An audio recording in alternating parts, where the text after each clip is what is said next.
Hello everyone, welcome back to my channel. So for today's case I'm going to be talking to you about is Alexander Pichushkin case.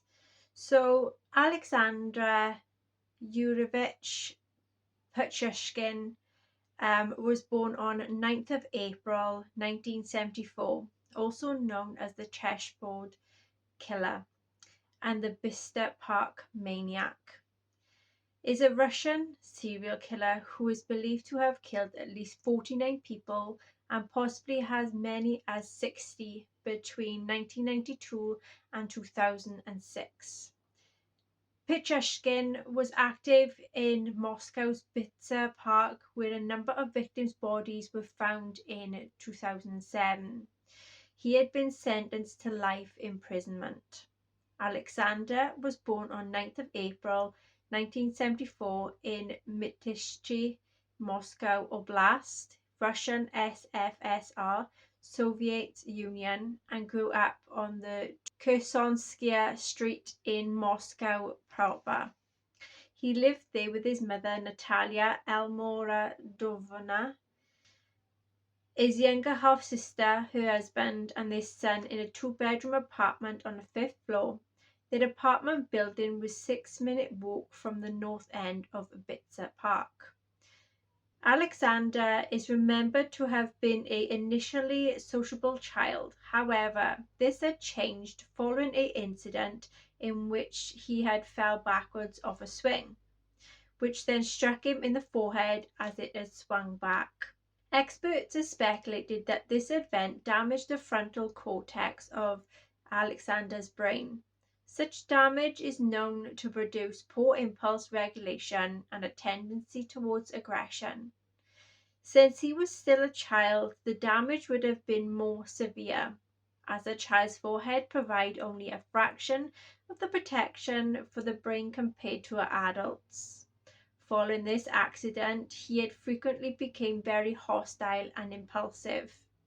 Due to his behavior, his mother decided to transfer him from a mainstream school. He had been attending to one of the children with learning disabilities. Prior to this transfer, children from the mainstream school were known to have physically and verbally bullied Alexander, referring to him as that retard. This abuse served to intensify Alexander's anger. Upon reaching early adolescence, his maternal grandfather recognized that he was highly intelligent and felt that his innate talents were being wasted, as he wasn't involved in any activities, and this was at home and the school that he was enrolled in, focused more on overcoming disability than on promoting any achievements.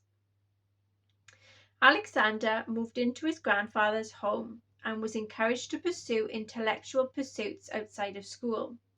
The deepest of these interests was chess. Alexander was taught how to play, and after demonstrating his ability, was introduced to the exhibition games against the elderly men who played publicly in Bicester Park. An outstanding chess player, Alexander found a channel for his aggression when dominating the chessboard in all of his games. However, he continued to be bullied by the mainstream school children and suffered an emotional blow when, toward the end of his adolescence, his grandfather had sadly died. Alexander was left to return to his mother's home, after which he enrolled as a student. According to reports, the death of his grandfather greatly affected Alexander. In the effort to both dull the pain of the loss as well as to calm his severe aggressive tendencies, he began to consume large quantities of vodka. He continued to play chess both at home and in the Bicester Park.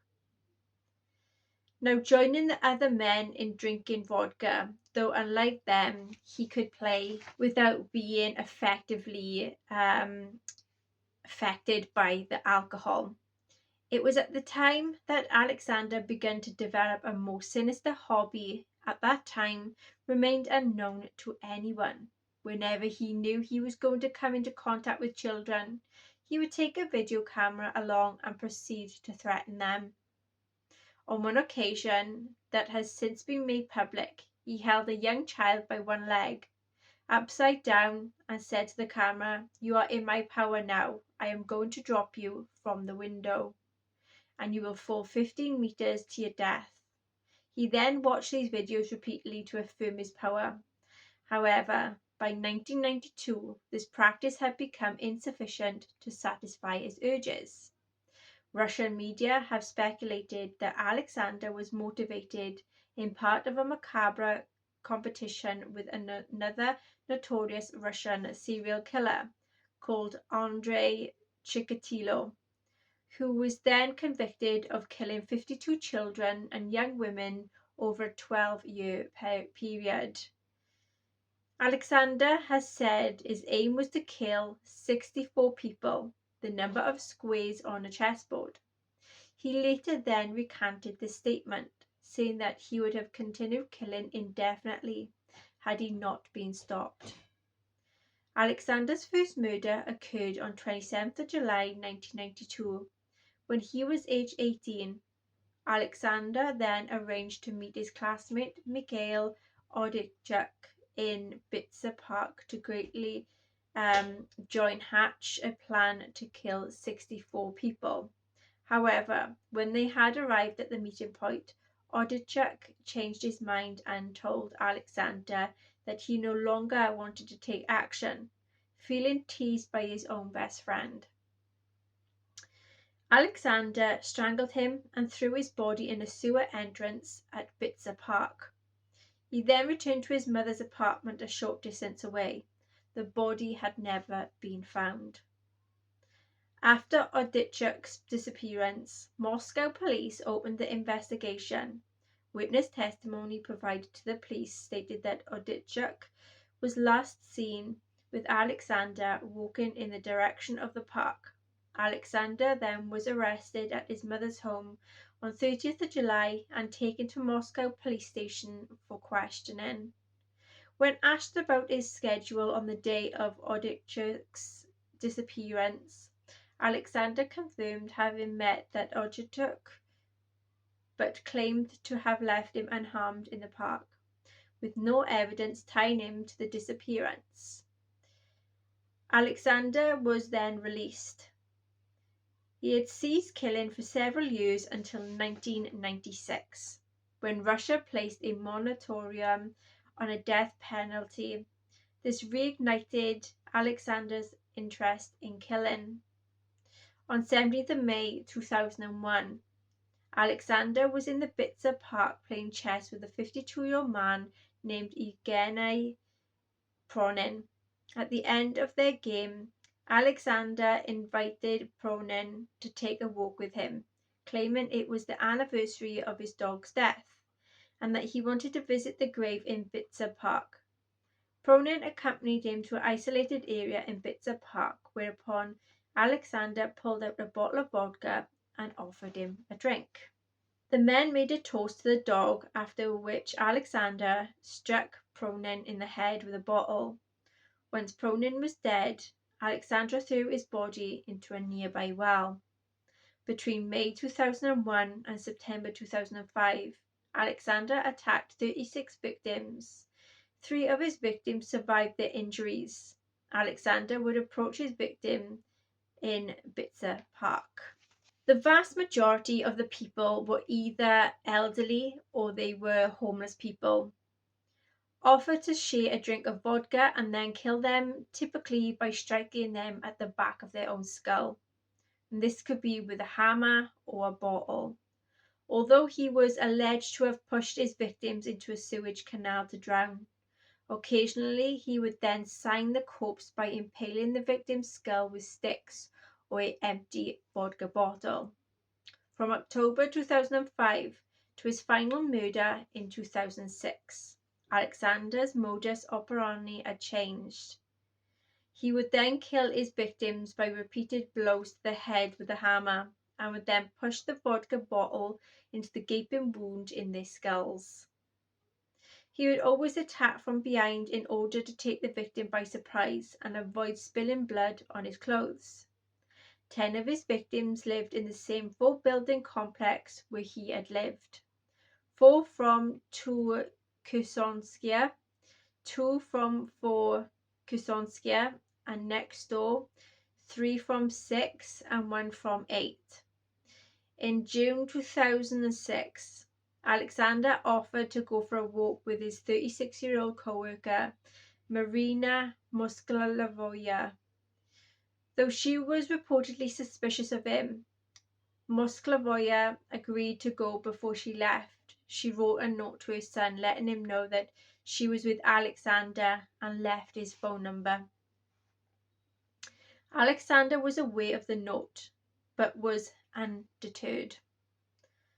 Moskalovoya's body was discovered in Bitzer Park on 14th June 2006, complete with Alexander's trademark injuries. A Moscow metro ticket was found in her possession that then led the authorities to review surveillance tape footage from the metro system, where she was filmed just hours before her death, walking on a platform accompanied by Alexander. Once apprehended, Alexander led police officers to the scenes of many of his crimes in Bitzer Park and demonstrated a keen recollection of how the murders were committed. He was filmed reenacting his crimes in great detail, a process which is a regular part of the Russian criminal investigation. Alexander also revealed that some of the murders he committed were not done using his preferred method, hammer blows to the back of the head, but by throwing his victims down in the sewer lines beneath Bitzer Park. Although one of his victims did survive this ordeal, Alexander claimed that deciding whether his victim should live or die made him feel like God. In all cases, he said, I killed for only one reason. I killed in order to live, because when you kill, you want to live, he had said. Quote, for me, life without murder is like a life without food for you. I felt like the father of all these people, said it was me who opened the door for them to another world. Alexander was convicted on the 24th of October 2007 of 49 murders and 3 attempted murders. He asked a Russian court to add an additional 11 victims to his body count, bringing his claimed death toll to 60, and 3 surviving victims. During his trial, Alexander was housed in a glass cage for his own protection. Upon conviction, Judge Vladimir Usov sentenced Alexander to life imprisonment with first 15 years to be spent in solitary confinement. Alexander appealed his sentencing, claiming it was too harsh and asking for a reduction to 25 years. As of 2017, Alexander was spending his days in solitary confinement at the Arctic penal colony called the Polar Owl. Okay then everyone, so that is today's case. If you enjoyed it, please like, share, subscribe, hit the notification bell, and I'll see you again next time. Take care. Bye bye.